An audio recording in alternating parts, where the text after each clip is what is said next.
پر زمین کے اندر قوموں کو دھسا دیا گیا تھا، گناہوں کی وجہ سے دھسایا گیا تھا۔ اللہ اکبر، ایک عالمی طوفان آیا تھا اور اس عالمی طوفان نے لوگوں کو دیکھو پانی کے اندر غرق کر دیا تھا۔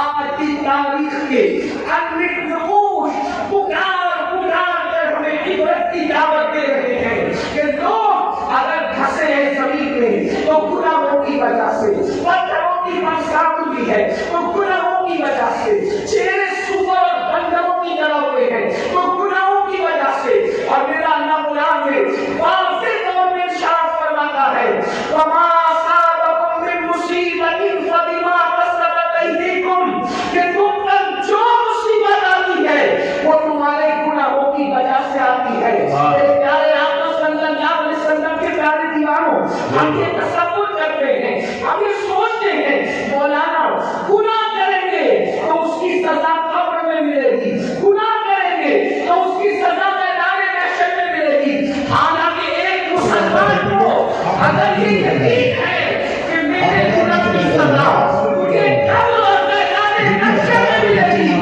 تب اس کو گناہ نہیں کرنا چاہیے، اس لیے کہ نہ قبر میں گناہ برداشت کرنے کی طاقت ہے، نہ حشر میں گناہ کا عذاب برداشت کرنے کی طاقت ہے۔ قبر میں بھی عذاب نہیں برداشت ہو سکتا گناہ کا، میدان محشر میں بھی برداشت نہیں ہو سکتا۔ مگر بےباکی تو دیکھو، لوگ کہتے ہیں مولانا قبر میں سزا ملے گی تب دیکھا جائے گا، محشر میں سزا ملے گی تب دیکھا جائے گا۔ اس کا مطلب یہ ہے کہیں نہ کہیں ایمان کمزور ہوا ہے، کہیں نہ کہیں اللہ رسول کی باتوں پر سے یقین کمزور ہوا ہے۔ اور یاد رکھنا کوئی گناہ اتنا نقصان نہیں پہنچاتا جتنا اللہ کی باتوں سے یقین کا کمزور ہو جانا نقصان پہنچاتا ہے۔ کوئی انسان جب ہمیں کہہ دیا گیا کہ تم پر عذاب ہوگا اگر گناہ کرو گے تو، اور عذاب دینے والا کون ہے؟ میرا اللہ ارشاد فرماتا ہے ان بطش ربک لشدید، تیرے رب کی پکڑ بڑی سخت ہے۔ اللہ اگر کسی کو پکڑے، اللہ کسی کی پکڑ کرے، اللہ رب العزت کسی کا محاسبہ کرے، اللہ اکبر، ذرا سوچو تو صحیح، اگر میرا اللہ ہمارے سر میں درد دے دے، صرف انسان کے سر میں درد ہو تو رات بھر وہ کروٹیں بدلتا ہے، اس کو نیند نہیں آتی۔ اگر کمر کا درد شروع ہو جائے تو انسان تڑپتا ہے، اس کو نیند نہیں آتی۔ اگر آنکھ کا درد شروع ہو جائے وہ تڑپتا ہے، اس کو نیند نہیں آتی۔ میرے بھائیوں، میں اپنی بہنوں سے بھی توجہ چاہتا ہوں اور آپ سب سے توجہ چاہتا ہوں، مجھے بتاؤ میرے بھائیوں، وہ سر کا درد جو ڈاکٹر کی دوا سے دور ہو سکتا ہے، وہ کمر کا درد جس پر آپ تدبیر کرنا چاہیں تو آپ اس کو دور کر سکتے کسی تدبیر کے ہیلے سے۔ اب آپ مجھے بتاؤ، جب سر کے درد پر اتنا تڑپتے ہو، جب کمر کے درد پر اتنا تڑپتے ہو، جب آنکھوں کی تکلیف پر اتنا تڑپتے ہو، تو اللہ اکبر، جب میرا اللہ قبر میں عذاب مسلط فرمائے گا، جب میرا اللہ میدان محشر میں عذاب مسلط فرمائے گا، اس وقت اپنا کیا بنے گا؟ اللہ اکبر، مسلمان ہو اپنے نبی کی بات پر یقین کرو۔ تو میں عرض یہ کر رہا تھا، اگر آخرت میں بھی عذاب کا تصور ہوتا تو بھی بہت بھیانک بات ہے، عذاب کو برداشت نہیں کر سکتے۔ مگر سن لو، انسان کے گناہوں کی سزا صرف اس کو آخرت میں نہیں ملتی، بلکہ انسان کے گناہوں کی سزا اس کو دنیا میں بھی ملتی ہے۔ انسان کے گناہوں کی سزا اس کو دنیا میں بھی آتی ہے۔ اللہ اکبر، اللہ اللہ۔ آج کے میں آپ کو بتاؤں، ایک بزرگ فرماتے ہیں کہ جب میں رات کو گناہ کرتا ہوں، جب میں رات کو گناہ کرتا ہوں تو صبح میں دیکھتا ہوں کہ میری سواری میری نافرمانی کرتی ہے، کیا بھی میرے رات کے گناہ کا اثر میری سواری سے بھی ظاہر ہوتا ہے۔ میری سواری میری موافقت نہیں کرتی، میری سواری میری بات نہیں مانتی۔ اللہ اکبر، اندازہ فرمائے، اس کا مطلب یہ ہے اگر سواری موافق نہ ہو، انسان کی موافقت نہ کرے، وہ اللہ اکبر، میں فرماتے ہیں چراغ جو بجھتے ہیں وہ بھی گناہوں کی وجہ سے، ہوٹل جو لگتی ہے وہ بھی گناہ کی وجہ سے، اولاد جو نافرمان ہوتی ہے وہ بھی گناہ کی وجہ سے۔ گناہ کو کیا سمجھتے ہیں، گناہوں کو کیا سمجھ رکھا ہے؟ آج ہر ماں باپ شکایت کر دے مولانا میرا بچہ فرما بردار نہیں ہے، میں کہتا ہوں تم نے اللہ کی فرما برداری کی ہوتی تو شاید تمہاری اولاد تمہاری نافرمان نہ ہوتی۔ مجھے بتاؤ جو اللہ کی نافرمانی کرے اس کی اولاد اس کی فرما برداری کیسے کرے؟ تو یاد رکھنا جو ماحول ہے صرف گناہ کی وجہ سے۔ مسلمانوں گناہ کرنا چھوڑ دو، گناہ کرنا چھوڑ دو، اللہ سے رشتہ جوڑ دو، پھر دیکھو کیسے کرم کی برسات ہوتی ہے، پھر کیسے چھما چھم کرم برستا ہے۔ کہنے میں آتی ہے گناہ چھوڑنا چاہتے ہیں، گناہ سے چھٹکارا نہیں ملتا، یہ بات ہے۔ کوئی مسلمان ایسا نہیں جو گناہ کرنا چاہتا ہو، گناہ چھوڑنا چاہتے ہیں، چھٹکارا نہیں ملتا۔ بالکل ایسی جیسے چور کمبل چھوڑنا چاہتا ہے لیکن کمبل چور تو نہیں چھوڑتا، تو گناہ سے چھٹکارا کیسے ملے؟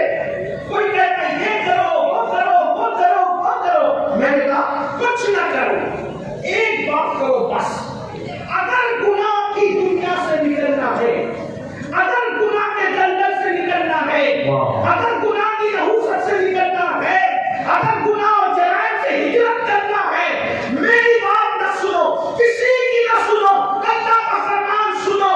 گناہ سے بچنے کا سب سے بہترین دستور قرآن میں موجود ہے۔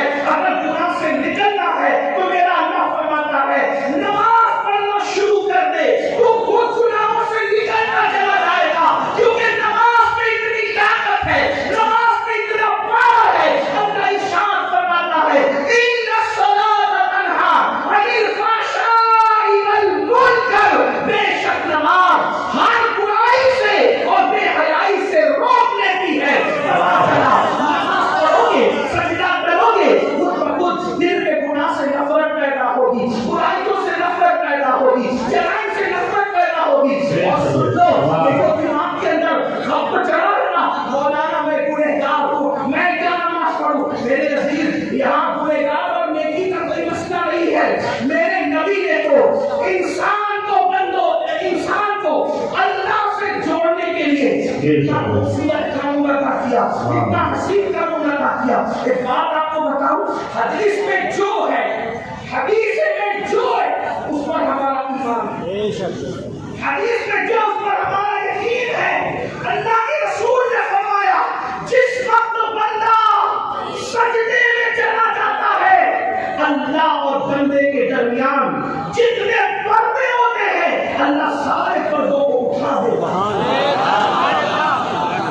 اس میں عالم غیر عالم کا کوئی فرق نہیں، اس میں نیک اور بد کا کوئی فرق نہیں، اس میں اپنے اللہ پر خطے عقیل اور علاقے کا کوئی فرق نہیں۔ جو خلوص سے دل سے سجدہ کرے گا اللہ کے قریب ہو جائے گا، اللہ اور بندے کے درمیان کے سارے حجابات اٹھ جائیں گے۔ اب آپ مجھے بتائیں جو ایک سجدہ اللہ کے قریب کر دیتا ہے، یا یوں کہہ لے جس سجدے سے اللہ ملتا ہے، دنیا کی کون سی نعمت اس سجدے سے نہیں مل سکتی؟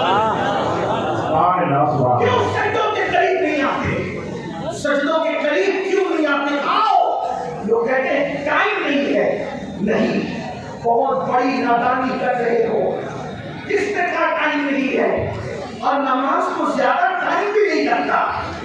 آؤ نا اپنے اللہ سے رشتہ جوڑیں، آؤ آج اپنے اللہ سے صلاح کریں، تھوڑا توجہ سے سنیں، غور کریں۔ اللہ کے بندوں 24 گھنٹے ایک دن میں ہوتے، ایک دن میں پورے 24 گھنٹے، ان 24 گھنٹوں میں 5 نمازیں ہیں، ایک نماز کو صرف 10 منٹ کا وقت لگتا ہے، اور میرے جیسا آدمی اگر مجھے میں جلدی جلدی پڑھ لے، جسے کچھ آتا ہی نہ ہو، تو وہ 8-7 منٹ میں بھی ایک وقت کی نماز پڑھ سکتا ہے۔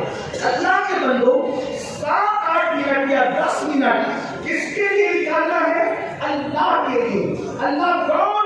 جس لیے اللہ نے 24 گھنٹے ایک دن میں ہمیں دیے، یہ میرے لیے بندے، پوری زندگی اس نے دی، رزق اس نے دیا، روزی اس نے دیا، زندگی اس نے دیا، خوبصورت آنکھیں اس نے دی، حسین و جمیل بال اس نے دیے، لباس اس نے عطا کیا، طاقتور جسم اس نے عطا کیا، آسمان سے پانی اس نے نازل کیا۔ بتاؤ تو صحیح، یہ پیار کرنے والے ماں باپ اس نے عطا کیے۔ مسلمانوں تھوڑی دیر ذرا سوچو، اگر دنیا میں انصاف موجود ہے، اگر دنیا میں وفا موجود ہے، آپ سے پوچھتا ہوں ایک گلاس پانی اگر کوئی ہمیں پلا دے، ہم تھینک یو کہہ کر اس کا شکریہ ادا کرتے ہیں۔ روح افزا کا ایک گلاس شربت اگر کوئی ہمیں پیش کر دے، ہم اس کا شکریہ ادا کرتے ہیں۔ کوئی نوکری پائے 10,000 کی دلا دے، اس کا شکریہ ادا کرتے ہیں۔ مسلمانوں میں کوئی تقریر نہیں کر رہا ہوں، لیکن آپ سے صرف توجہ چاہتا ہوں، دل کا درد ہے۔ ارے نادان انسان، اگر دنیا میں وفا موجود ہے، آواز دو وفا کو۔ ایک گلاس پانی پلانے والے کا شکریہ، ایک گلاس شربت پلانے والے کا شکریہ، جس نے تمہارا رشتہ کسی کے گھر میں جڑوا دیا اس کا شکریہ، جس نے 10,000 کی نوکری لگا دی اس کا شکریہ، اور وہ سبحان اللہ سبحان اللہ، بے شک کا بات وہ اللہ جس نے پانی پیدا کیا، آسمان سے پانی اتارا۔ اگر اللہ پانی نہ اتارتا تو کیا کسی کا باپ تمہیں گلاس بھر کے پانی دے سکتا؟ اور پھر سنو، جس کے دل میں گلاس بھر کر پانی دینے کی توفیق ہوئی، وہ توفیق کس میں؟ اگر اللہ وہ توفیق نہ ڈالتا تو وہ پانی دینے کی بجائے تمہارے ہاتھ سے پانی چھین لیتا۔ آج مسلمان یہ کہہ رہا ہے ہم فلسطین میں کاٹے جا رہے ہیں اور یوپی میں ستائے جا رہے ہیں اور افغانستان میں یہ کیے۔ میں نے کہا جو قوم اپنے اللہ سے غداری کرے، میں جملے پر کھولوں، جو قوم اپنے اللہ سے بھائی وفا بھی کوئی چیز ہوتی ہے۔ تم لوگ وہ غلط سمجھ کر کے ناراض مت ہونا، کتے سے تو وفا سیکھ لی ہوتی، کتے سے۔ کتا تمہارے معاشرے میں گالی سمجھا جاتا ہے، کتے کو اس کا مالک صرف ایک روٹی دیتا ہے، ایک روٹی۔ کتے کو اس کا مالک ایک روٹی دیتا ہے، وہ رات بھر اس لیے جگتا ہے کہ میں میرے مالک کے گھر کی رکھوالی کتا ہے نا، کتا اسٹیج کے کتا مگر تو بھی لوگوں کے کان پر گرا گزرتا ہے، اچھا نہیں لگتا، لیکن کیا کرے مجبور ہے۔ دل کا درد، وہ تقریر کے لیے کچھ اصول ہوتے ہیں، دل کے درد کو بیان کرنے کے لیے کوئی اصول نہیں، یہ تو بس نکلتا ہی رہتا ہے۔ اور میں کوئی خطیب ہو کر نہیں کہ میں سجا کر کوئی تقریر کروں، لیکن ایک بات ہے، میری قوم کے جوانوں بتاؤ، کتے کو روٹی اس کا مالک دیتا ہے، کوئی یہ وفا کرتا ہے کہ رات بھر ایک بات یاد، اگر اس کی برادری کے کتے چاک شکل کرا جائے اٹھ کے ان کے ساتھ نہیں جاتا، رات بھر جگ کر بیٹھا رہتا ہے پہرا دینے کے لیے۔ حیرت ہے، کتا ایک جانور ہے، حقیر جانور، ذلیل جانور، ایک روٹی پہ اتنی وفا کی اپنے مالک سے۔ ہمیں تو سب اللہ نے دیا ہے۔ کوئی ایک چیز مجھے بتاؤ جو اللہ نے نہ دی ہو، پہلے ممبر سے لے کے زمین پہ بیٹھے ہوئے مجھے ایک چیز بتاؤ جو اللہ نے نہ دی ہو۔ کون سی چیزیں بتاؤ؟ ہمارے پیر کی چپل سے لے کر سر کی ٹوپی تک واسطہ کوئی بنا دیا اللہ نے۔ سبحان اللہ سبحان اللہ، اور زندہ باد زندہ باد۔ کھانا کھانے سے لے کے ہضم کرنے تک کس کی قدرت ہے؟ سوچو، غور کرو، اگر اللہ اس منہ کے اندر کوئی مرض اللہ نہ کرے، اللہ کسی میرے نبی کے امتی کو دل دکھائے، منہ میں کوئی مرض پیدا ہو جائے، عرب پٹی خراب پٹی ہو کر بھی ایک لقمہ چبانے کی اوقات ہے نہیں؟ جو لقمہ چبا رہے ہو کس کی طاقت ہے؟ میرے اللہ۔ اگر اللہ تمہیں اندھا کر دے، اللہ نہ کرے میرے حضور کے کوئی امتی اندھا ہو، اللہ نہ کرے آپ کو اللہ کبھی کو دل دکھائے، لیکن میں صرف بات کرنے کے اگر کوئی اندھا ہو جائے، بتاؤ زندگی کیا ہوگا؟